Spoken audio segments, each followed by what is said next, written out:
Good morning, good afternoon, good evening, whatever time day you may be watching this. Today is Thursday, November the 2nd, and I want to talk to you about forgiveness. I made a post on yesterday. I was listening to a word, and I made a post, and it was like, how many people are mad with somebody that they're no longer with? And so many people were like saying all kind of stuff, all kind of comments. So I want to go into that forgiveness piece because forgiveness is a process, and forgiveness is not condoning what the other person did. Forgiveness is freedom for you so you can move forward in love and in peace.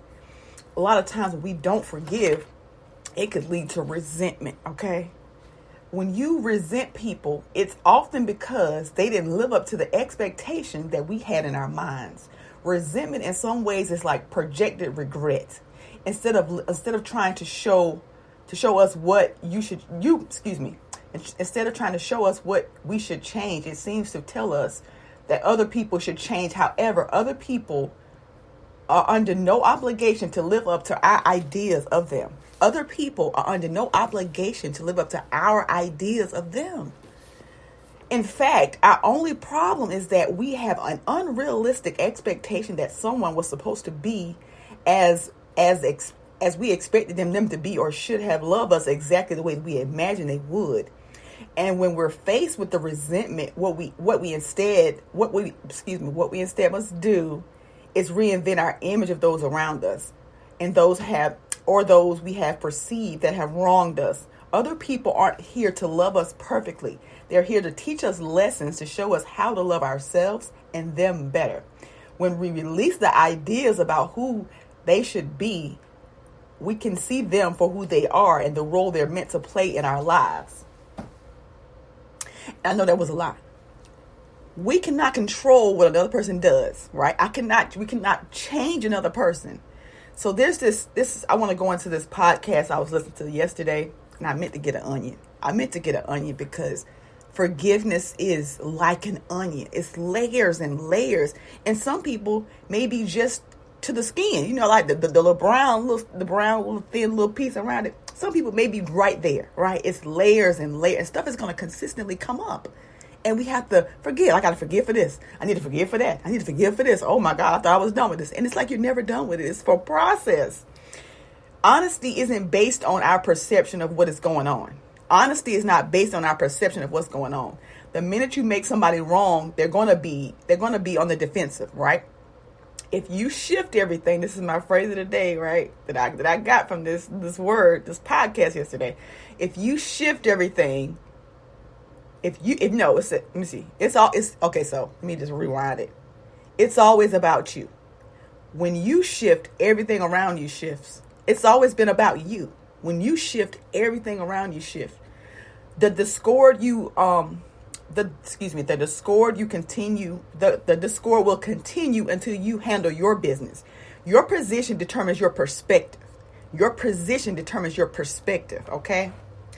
When we live in the past, we will continue to experience the same thing, stuck in the hurt and the pain of what's over. So when I asked that question, I was like shocked at the comments. It was like, yeah, I'm just it's happened a couple months ago or like years ago, however long it's been. And then I thought about this right here. So just listen to this. When you live in the past, you will continue to experience the same thing, stuck in the hurt and the pain of what's over. That relationship is complete. Why are you still mad? And do you think that their apology is going to make you feel better? Do you think that apology would give you closure? I'm here to tell you the apology is not needed. The apology will never give you closure. It will never make you understand, right? There's a difference in doing the work of forgiveness and experiencing forgiveness. We got to get deep down to the core of the thing. That's the onion. You got to get deep down to the core of the thing. There's a difference in doing the work of forgiveness and experiencing forgiveness, okay? Accept people. Here's the kicker. Here's the kicker. Accept people as they are. Choose if you want to participate or not. Accept people as they are. Then you get to choose if you want to participate. Had I not forgiven, I wouldn't be married right now, because I would just be looking at this person like, you're going to do the same thing they did. I'm still mad at them. So now I moved on. But have I moved on? Because I'm looking at them the same way I looked at this person. I like, you probably going to do this. You probably going to do that. I need to make sure you answer my phone call. I need to make sure you return my text. I need to make sure I know where you at.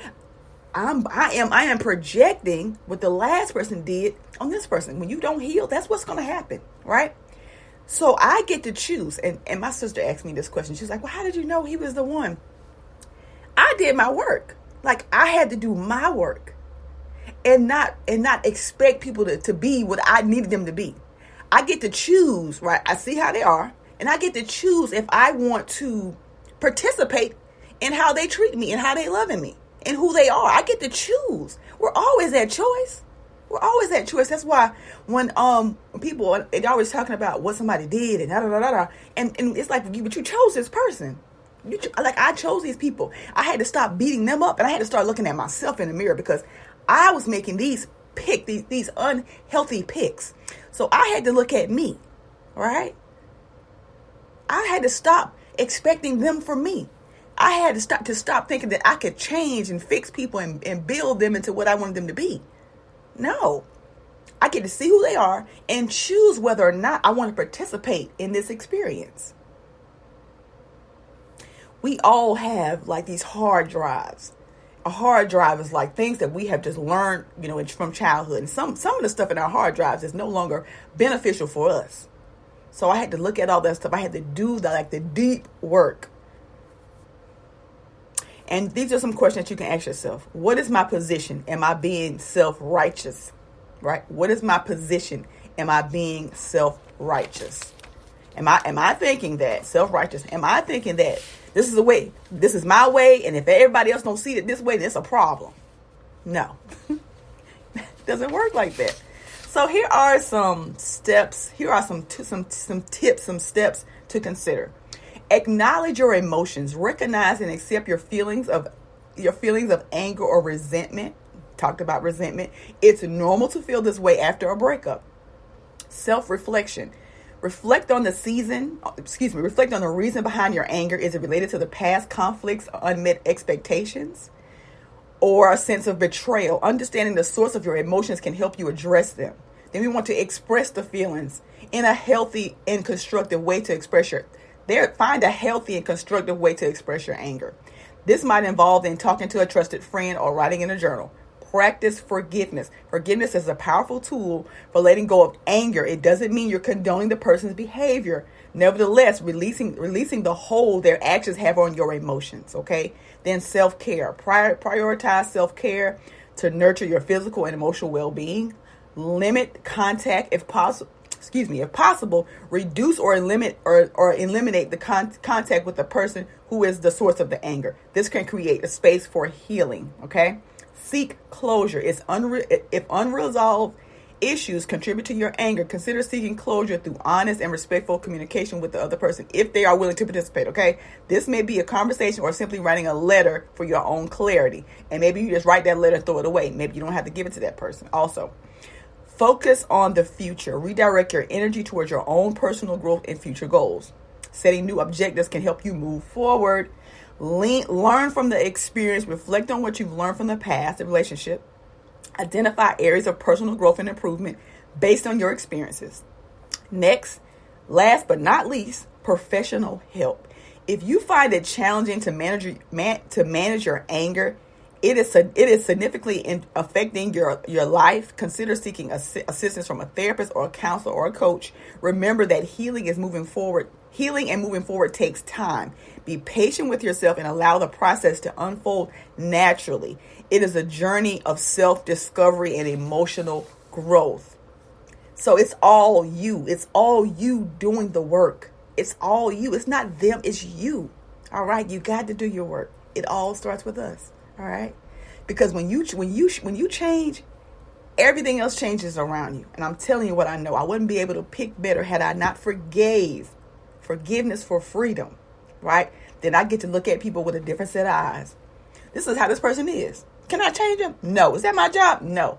I get to choose whether or not I want to participate in this experience. That's all.